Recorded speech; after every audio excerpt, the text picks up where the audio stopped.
This was from a closed down pharmacy. Every single one of these fish in here is a rescue. It's all designed just for the knife fish. A blue acara is back there. And they're not tiny. Where were they? You know? Oh my gosh. I've yet to see one of those come out. They offered to give horseback riding for me and my entire family. It's been a while since we checked out my buddy Rob's fish tanks, and I got some new fish for him. Let's go take a look.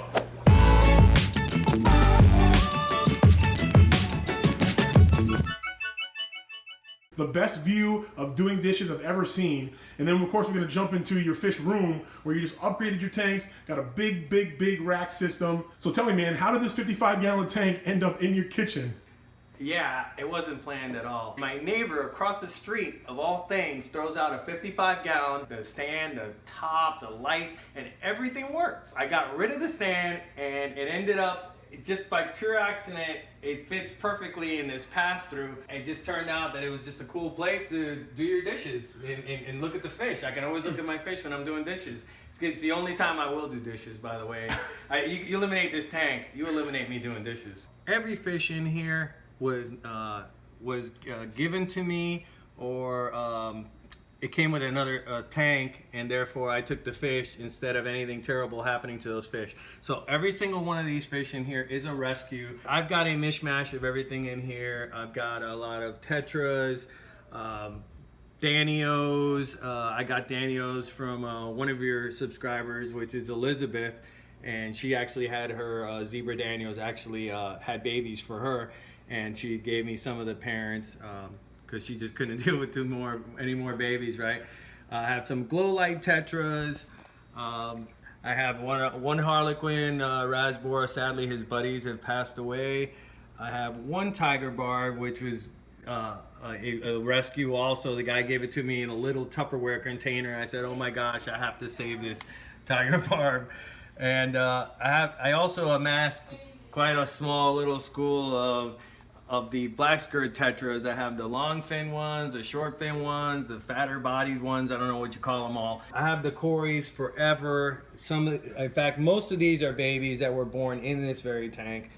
And those also I have spread around the other tanks as well. 55-gallon tank, you got two AquaClear 70s? These are, they're AquaClear 70s, exactly. I found that I like to use filter floss just to get the fine particles in the water, and that works best in AquaClears. Their sponge and everything else is fantastic. It's just to get the fine particles, I use the filter floss. The only downside to that is there's so much power coming from those AquaClears that it just blows the filter floss right into your tank. So I had to get creative. I had to figure out a way to keep the filter floss in there, and I just had some egg crate and just formed a little wall, which obviously has holes so the water to pass through, and that seems to do the trick, just to keep the filter floss up in the top of the filter. I have extensions from other AquaClear filters. A little known fact is that the 70 extensions are the same size as the 110s, so they're interchangeable in that aspect. This is kind of a fantasy tank. My wife has adopted this tank, so she pretty much it tells me how to decorate it. I got some decor from tanks that I've gotten, and she wanted to do that underwater, or whatever you want to call it, sunken treasure type theme, and I thought this was pretty cool, the big anchor. I've never used something like that in a tank before. All it is tile that is meant to put on floors, but it is slate. It's actual slate, so it makes it easy to clean and to keep clean. There's usually never anything down there. So I brought some fish for you, and they're definitely not going to get along with the fish in this tank. So let's go check out your other bigger tanks, and let's get those fish a new home. Sounds good.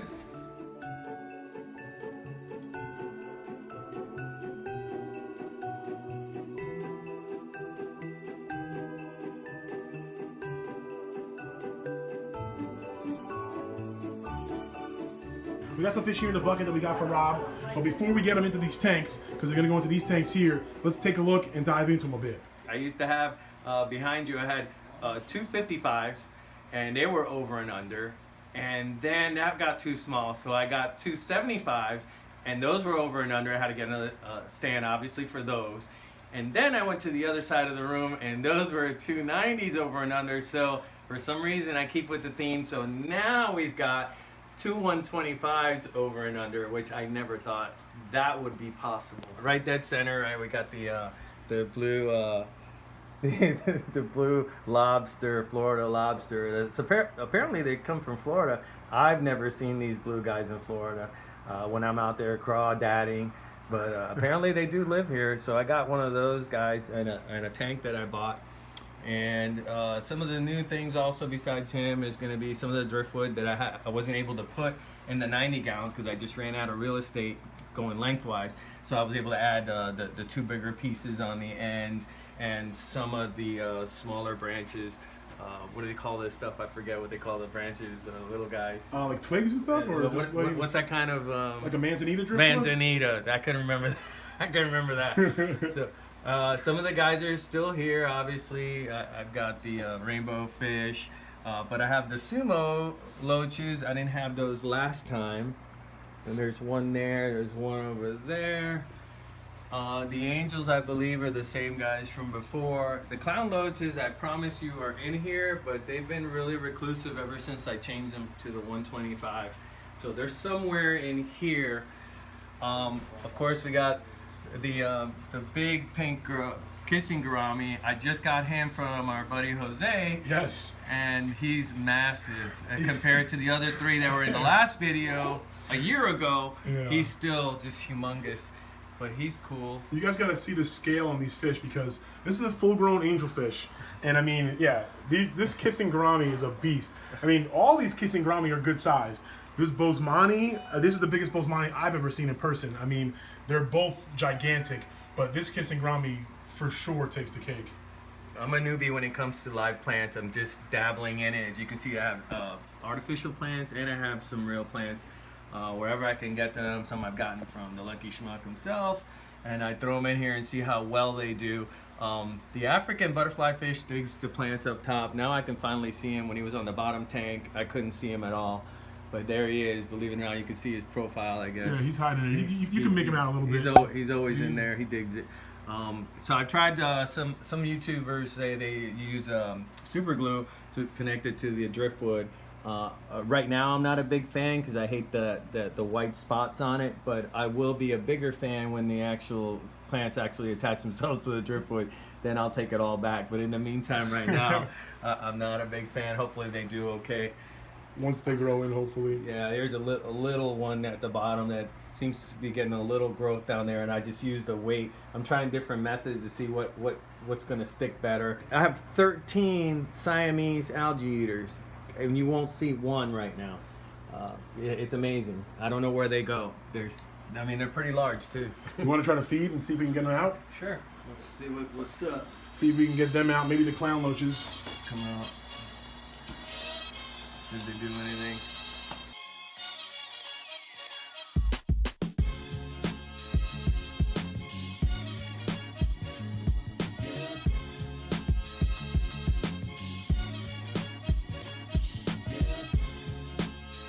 They're not tiny. Where were they? You know? Oh my gosh!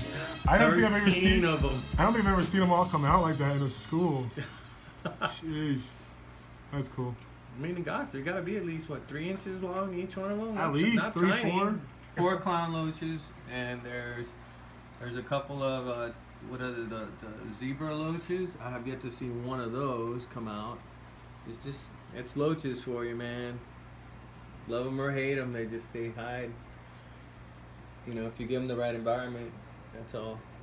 Oh, there's one. There's a rainbow or whatever. He's just coming into the mix right there. Yeah. I don't think you got a shot of him. Oh yeah, no. Should be a couple of those. The Siamese algae eaters. Hopefully some of your viewers can help me out. Apparently, true Siamese algae eaters that eat the black beard algae or whatever that's called, that other fish will not eat, and only these will. And I really am not. I'm not sure. I can't tell. It's so difficult to tell.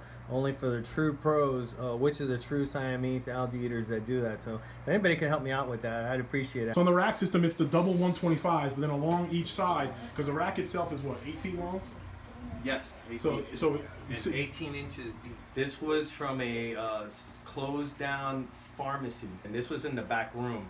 and this was part of a bigger piece. Now these uprights were 10 feet tall, Okay. so I had them cut down. My friend cut them down for me. Probably close to whatever you are.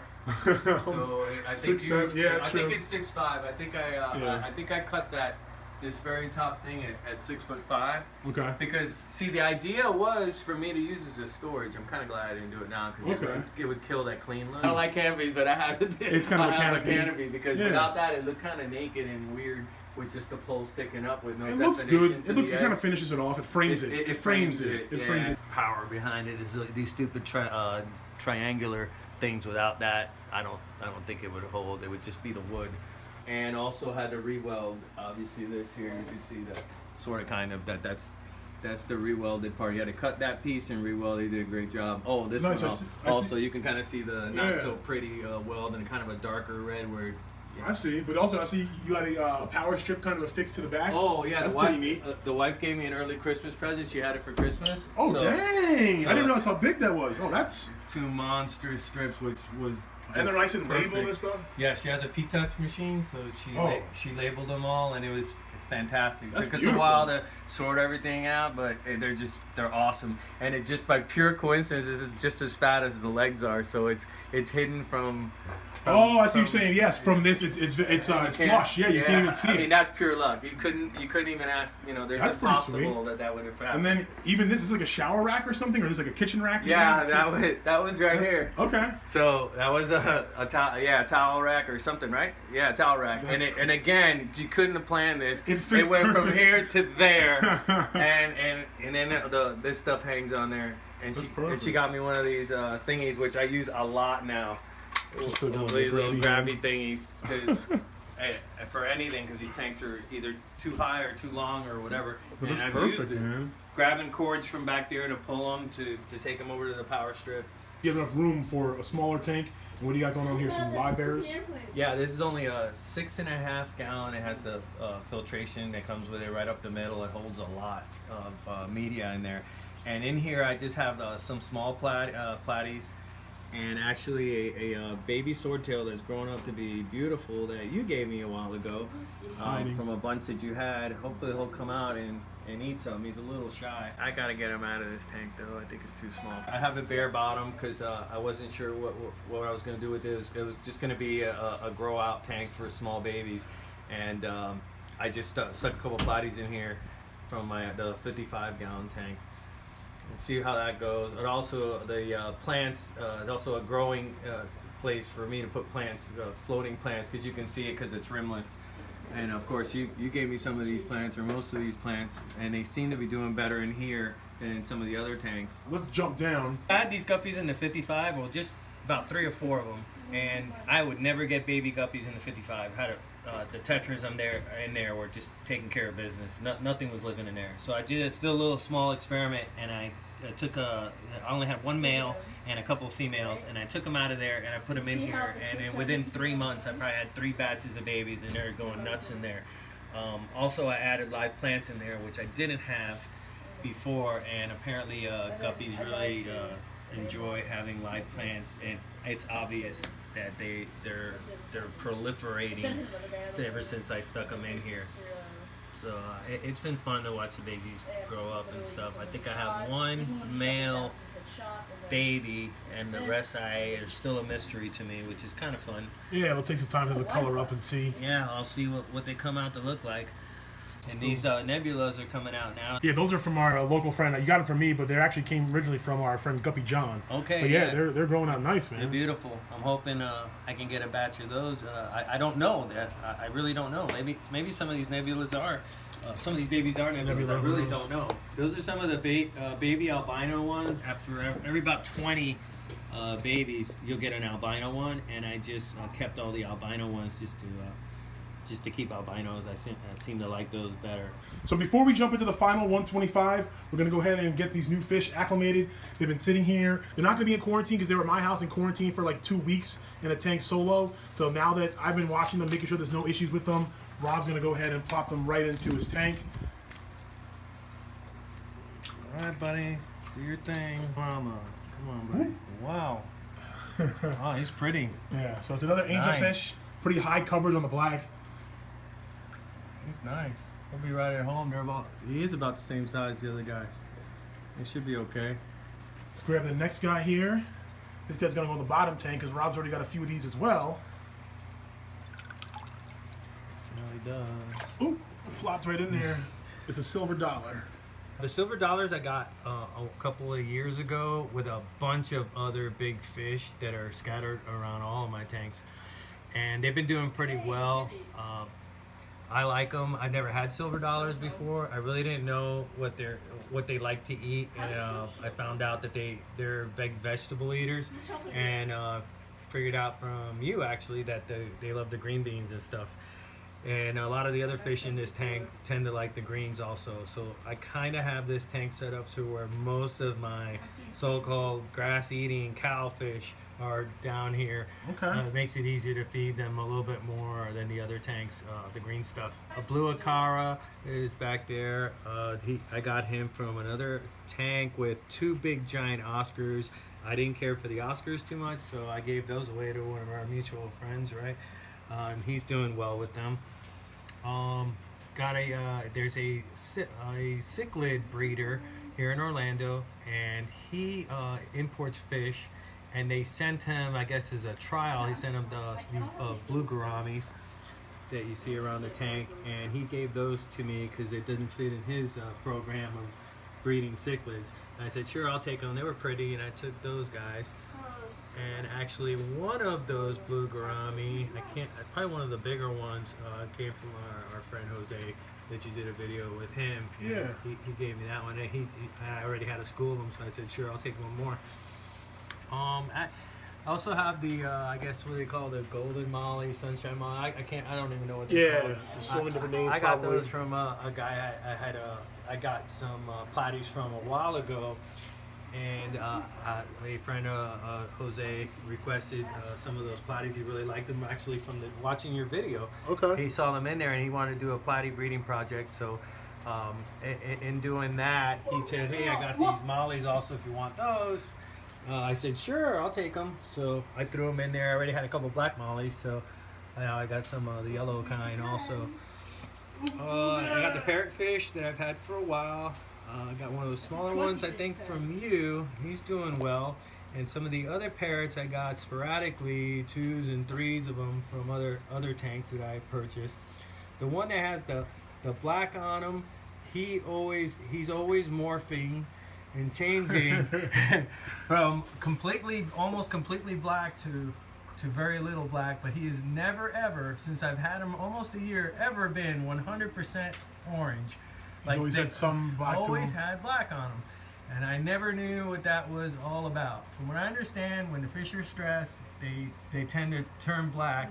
And every single one of these, when I first introduced them to the tank, they did show some black, but they all went away permanently. For some reason, this one fish always remains with some black. I have some quarries on the bottom that I've had. Those are all babies that I've hatched in the 55-gallon that I have in the kitchen, and I've spread these around the tanks as well.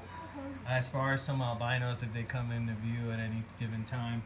We've got the yellow severum, which was the featured thumbnail on the first video we did a year ago when I had the 90 gallons. Yeah. And he's the only fish that I sort of kind of have named, and I just named him Superstar because he was the main event or whatever for that video, and he's still there, and I think he's cool. He's awesome. I'm a big believer in making the environment for specific fish so that they're happy with it. Even though I don't get to see them as often, as long as they're happy, I think that's what's most important. So this back corner of the 125 is all designed just for the knife fish, one of the catfish, the Pictus catfish, who likes to hide as well, and the albino fish that I have, plecos. The pleco, yeah, the Bristol pleco, yeah. Yeah, they all hang out in that corner for some crazy reason. I guess that's the way I had planned it. That seems to be where they're at, and I know where they're at, and I'll throw extra food in that corner for them, knowing what's back there. I wish I could see them more often. I know they come out when the lights are out, but that's about it. Rocks on the bottom was from I believe it was Craigslist person that was just giving them away by the ton loads. They were redoing all of their patio. So I have plenty of aqua clears. I didn't know with the 125 going from the 90 to 125, I didn't know if I would need extra filtration. So I just grabbed another aqua clear 110, and so far so good. I don't think I'm short on anything. So on the 90 you were running 2 110s? Yeah, and now on the 125 you got 3 110s. Yeah, it has, these tanks are separated into 3 sections, so it only made sense to put 1 per section and get some decent water flow and filtration out of it. Just like I do with most of these, I use the regular aqua clear sponge that it comes with. Some of these have the bags with the charcoal in them, some don't, and some I use just the pot scrubbers from the dollar store. And all of them I put the polyfill in, and this is the newest filter that I added to it. This one just has the charcoal and the sponge, just kind of experimenting. It's kind of just an extra filter, really. Okay. So just using that. Just the rest do have the poly in there. I use this random blue plastic thing that I found from another filter just to hold that poly in there from coming out. That's the only downfall, that the aqua clears are so powerful that it blows the filling, that fill stuffing right out. Yeah, we've done a bunch of trades now. It's been, it feels like 10 years, but it's been over a year that we've known each other. But I want to hear from you. What's your coolest or craziest trade story that you did involving fish tanks? Okay, so I had an ad out for some fish tanks that I either got them broken with chips in them, or the glass was broken, and I had no personal use for them, but I know that somebody else out there might. So I just took a stab at it, and I put an ad out there for, like, I think it was 4 tanks that had cracked sides. They were decent size, like 55s and stuff, and a couple of 20s. And I just tossed it out there, and somebody did respond. And what they did is they offered to give horseback riding for me and my entire family for all the tanks that I had listed. And I thought about it for a little while, and I go, wow, that is a cool trade. I would have never seen that one coming. So I definitely called them back up and set it up for a Saturday, and packed up the family. It was about an hour-and-a-half drive, and we had a great time. The kids wanted to go back. I didn't see that one coming.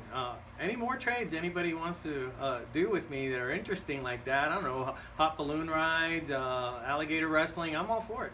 I appreciate you having me over again, man, to take a look at the tanks. I think they came out beautiful, gorgeous. I know that the fish are appreciating the larger spaces. I know you and the wife put a lot of effort into the stands. They came out amazing. I can't wait to see what you guys have next. I know this is a big endeavor, so you're not looking to upgrade it soon. But once again, just thank you, and definitely looking forward. Definitely come back again and visit the fish room and see what else you got planned in the future. Thanks, yeah. I appreciate you coming back a year after and see what kind of goodies we got for you this time.